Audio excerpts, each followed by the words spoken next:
Hello and welcome to रसोई पंजाब दी। मैं सुमन आज आपके साथ बनाऊंगी एक बहुत ही रिफ्रेशिंग ड्रिंक जिसका नाम है मोहितो।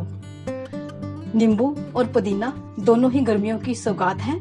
ये दोनों हमें बहुत ठंडक देते हैं, तो आज हम इन दोनों का इसमें यूज करेंगे। मोहितो दो तरह से बनाए जा सकते हैं, अल्कोहलिक और नॉन अल्कोहलिक। अल्कोहलिक बनाने के लिए आप इसमें अपनी पसंद की हार्ड ड्रिंक डाल सकते हैं, लेकिन हम तो स्प्राइट से ही इसे बनाएंगे। तो आइए बनाना शुरू करते हैं।